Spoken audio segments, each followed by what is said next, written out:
Hindu ಹುಲಿಗಳಂತಿದ್ದಂಥ C T ರವಿಗೆ ticket ಇಲ್ಲ, ಮೋಸ ಆಯಿತು.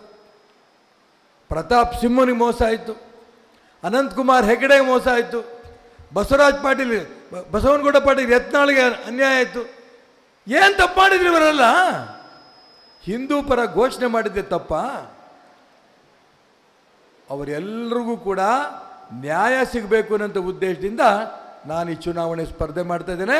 ಆ ಹಿಂದೂ ಹೋರಾಟಗಾರರ ಪರವಾಗಿ ನಿಲ್ತಾ ಇದ್ದೇನೆ. ಇಡೀ ರಾಜ್ಯದಲ್ಲಿ ಭಾರತೀಯ ಜನತಾ ಪಾರ್ಟಿಗೆ ಕಟ್ಟದಂಥ ವ್ಯಕ್ತಿಗಳು ನೋವು ಅನುಭವಿಸ್ತಾ ಇದ್ದಾರೆ. ಅವರೆಲ್ಲರೂ ಹೇಳ್ತಾ ಇದ್ದಾರೆ, ನಮ್ಮ ನೋವು ಪ್ರತಿನಿಧಿಯಾಗಿ ನೀವು ಬರ್ತಾ ಇದ್ದೀರಿ, ನೀವು ಚುನಾವಣೆ ನಿಲ್ಲಬೇಕು, ನಾವೆಲ್ಲರೂ ಕೂಡ ನಿಮ್ಮ ಜೊತೆ ನಿಂತು ನಿಮ್ಮನ್ನು MP ಮಾಡ್ತೇವೆ, ಜೊತೆಗೆ ರಾಜ್ಯದಲ್ಲಿ ಭಾರತೀಯ ಜನತಾ ಪಾರ್ಟಿಯನ್ನು ಶುದ್ಧೀಕರಣ ಮಾಡ್ತೇವೆ ಅನ್ನೋ ಮಾತು ಸಂತೋಷದಿಂದ ಅವರೆಲ್ಲ ಹೇಳ್ತಾ ಇದ್ದಾರೆ. ಇದಕ್ಕಿಂತ ಇನ್ನೇನು ಬೇಕು ನನಗೆ? ನಾನು ಹೇಳಿದೆ, ನೀವೆಲ್ಲರೂ ನನ್ನ ಸ್ವಂತ ಅಕ್ಕ ತಂಗಿಯರು ಅಂತ. ಕಾಂತೇಶ್ ಹೇಳ್ದ, ನನಗಿಬ್ಬರು ಅಕ್ಕ ತಂಗಿಯರು, ಪಾರ್ವತಮ್ಮ ಮತ್ತು ಸಿದ್ದಮ್ಮ. ಅವರಿಬ್ಬರು ಇವತ್ತು ಇಲ್ಲ. ಆದರೆ ನಿಮ್ಮನ್ನೆಲ್ಲರನ್ನು ಓಂ ಶಕ್ತಿ ಹೋಗ್ತಾ ಇರೋ ಮಾರಿಕಾಂಬ ಮೈಕ್ರೋ ಫೈನಾನ್ಸ್ ಹೆಣ್ಮಕ್ಳನ್ನ, ಸಾವಿರಾರು ಜನನ ಆ ಇಬ್ಬರು ದೇವಿಯರು ನನಗೆ ಸ್ವಂತ ಅಕ್ಕ ತಂಗಿಯರಾಗಿ ನಿಮ್ಮನ್ನು ಮಾಡಿಕೊಟ್ಟಿದ್ದಾರೆ. ನಾನು ನಿಮಗೆ ಸಾಷ್ಟಾಂಗ ನಮಸ್ಕಾರ ಮಾಡ್ತೇನೆ. ಧರ್ಮ ಉಳಿಬೇಕು. ದೇವಸ್ಥಾನಕ್ಕೆ ಹೋಗೋದಕ್ಕೆ ಉದ್ದೇಶ ಏನು? ನೀವೇನು ಗೋವಾಕ್ಕೋ ಪಿಕ್ನಿಕ್ ಹೋಗ್ತಿಲ್ಲ. ಆ ತಾಯಿ ಹತ್ರ ಹೋಗಿ ಬಂದು ನಿಮ್ಮ ಮನೆಯ ಹೆಣ್ಮಕ್ಕಳಿಗೆ ಮಕ್ಕಳಿಗೆ ಎಲ್ಲರೂ ಕೂಡ ಹಿಂದೂ ಸಂಸ್ಕೃತಿಯನ್ನು ಕಲಿಸ್ಬೇಕು ಅಂತ ಹೋಗಿ ಬರ್ತಾ ಇದ್ದೀರಿ. ನಾನು ಹೇಳಿದೆ, ಅದಕ್ಕೋಸ್ಕರ ನನ್ನ ಮಗನಿಗೆ ಹೇಳಿದ್ದೀನಿ, ನನ್ನ ಕೊನೆ ಉಸಿರಿರೋ ತನಕನೂ ಕೂಡ ಈ ಹೆಣ್ಣು ಮಕ್ಕಳಿಗೆ ಅನ್ಯಾಯ ಮಾಡಲ್ಲ.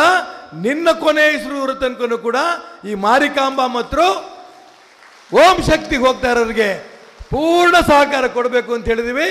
ಕೊನೆ ಉಸಿರಿರೋ ತನಕನೂ ಕೂಡ ನಾವು ಸಹಕಾರ ಕೊಡ್ತೀವಿ. ನಾನು ನಿಮ್ಗೆ ಕೇಳೋದು ಇಷ್ಟೇ, ನಾನು ಎಲ್ಲ MLA 5 ಬಾರಿ ಗೆದ್ದಿದ್ದೀನಿ, MLC ಆಗಿದ್ದೀನಿ, ವಿರೋಧ ಪಕ್ಷ ನಾಯಕ ಆಗಿದ್ದೀನಿ, ಮಂತ್ರಿ ಆಗಿದ್ದೀನಿ. MP ಆಗ್ತಾರಂತ ಉದ್ದೇಶ ನನಗೆ ಸ್ವಂತಕ್ಕೇನೋ MP ಆಗಬೇಕು ಅಂತಲ್ಲ, ಇಡೀ ರಾಜ್ಯದ ಹಿಂದೂಗಳಿಗೆ ಅನುಕೂಲ ಆಗಬೇಕು, ಹಿಂದುತ್ವ ಉಳಿಬೇಕು, ನಮ್ಮೆಲ್ಲ ಹಿರಿಯರಿಗೆ ಸ್ಪಷ್ಟ ಆಗಬೇಕು, ಕುಟುಂಬ ರಾಜಕಾರಣದಿಂದ ಹೊರಗೆ ಬರಬೇಕು ಅನ್ನೋ ಉದ್ದೇಶದಿಂದ ನಾನು ಚುನಾವಣೆ ನಿಲ್ತಾ ಇದ್ದೀನಿ. ನಾನು ಚುನಾವಣೆಗೆ ನಿಲ್ಲಬೇಕೋ ಬೇಡ ನೀವು ಹೇಳಿ? ಬೇಕು ಅಂತ ಹೇಳ್ತಾ ಇದ್ದೀರಿ. ಇಡೀ ರಾಜ್ಯದಲ್ಲಿ, ಇಡೀ ಜಿಲ್ಲೆಯಲ್ಲಿ ಎಲ್ಲ ಕಡೆನೂ ನಿಲ್ಲೇಬೇಕು ಅಂತ ಬೆಳಗ್ಗೆಯಿಂದ ಸಂಜೆ ತನಕ ಫೋನ್ ಬರ್ತಾ ಇದೆ. ಅವರೆಲ್ಲರೂ ಹೇಳ್ತಾ ಇದ್ದಾರೆ, ನಿಮ್ಮ ಚುನಾವಣೆಗೆ ಬಂದು ನಾವು ಕ್ಯಾನ್ವಾಸ್ ಮಾಡಿ ನಿಮ್ಮನ್ನು ಗೆಲ್ಲಿಸ್ತೀವಿ ಅಂತ. ನಾನು ನಿಮಗೆ ಸ್ವಂತ ಅಕ್ಕ ತಂಗಿಯವರು ಅಂತ ಕೇಳಕ್ಕೆ ಇಷ್ಟಪಡ್ತೀನಿ. ನಿಮ್ಮದು ನಿಮ್ಮ ಗಂಡ ಮಕ್ಕಳು ಅಷ್ಟೇ ಓಟ್ ಕೊಟ್ಟರೆ ಸಾಕಾಗಲ್ಲ. ಯಾರೋ ಒಬ್ಬರು ಹೇಳಿದ್ರು,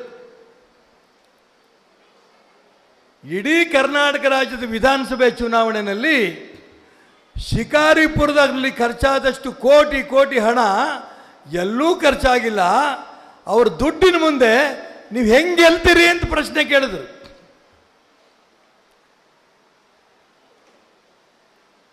ಯಡಿಯೂರಪ್ಪನವ್ರು ನಿಂತಾಗ, ರಾಘವೇಂದ್ರ ಅಸೆಂಬ್ಲಿ ನಿಂತಾಗ 60,000 ಲೀಡು, ನೆನ್ಪಿಟ್ಕೊಳ್ಳಿ. ಆ ಕೋಟಿ ಕೋಟಿ ಹಣ ಸುರಿದ್ರೂ ಕೂಡ ಆ ಬಡವರು, ರೈತರು, ಹಿಂದುಳಿದವರು, ದಲಿತರು ಎಲ್ಲರೂ ತೀರ್ಮಾನ ಮಾಡಿ 60,000ದಿಂದ 10,000ಕ್ಕೆ ತಂದು ಇಳಿದಿದೆ. ದುಡ್ಡು ಸುರಿದಿದ್ದು ಲೆಕ್ಕಿಲ್ಲ. ನನಗೆ ವಿಶ್ವಾಸ ಇದೆ, ಆ ದುಡ್ಡಿಗೆ ಸರಿಯಾದ ಪ್ರತಿಫಲವಾದ ಉತ್ತರವನ್ನು ಕೊಡೋಂಥ ಜನ ಭಕ್ತರು ಇಲ್ಲಿದ್ದಾರೆ. ಈ ಕಡೆ ಧರ್ಮ ಗೆಲ್ಲತ್ತೋ ದುಡ್ಡು ಗೆಲ್ಲತ್ತೋ ನೋಡೋಣ. ಧರ್ಮ ಗೆಲ್ಲತ್ತೆ ವಿಶ್ವಾಸ ನನಗಿದೆ.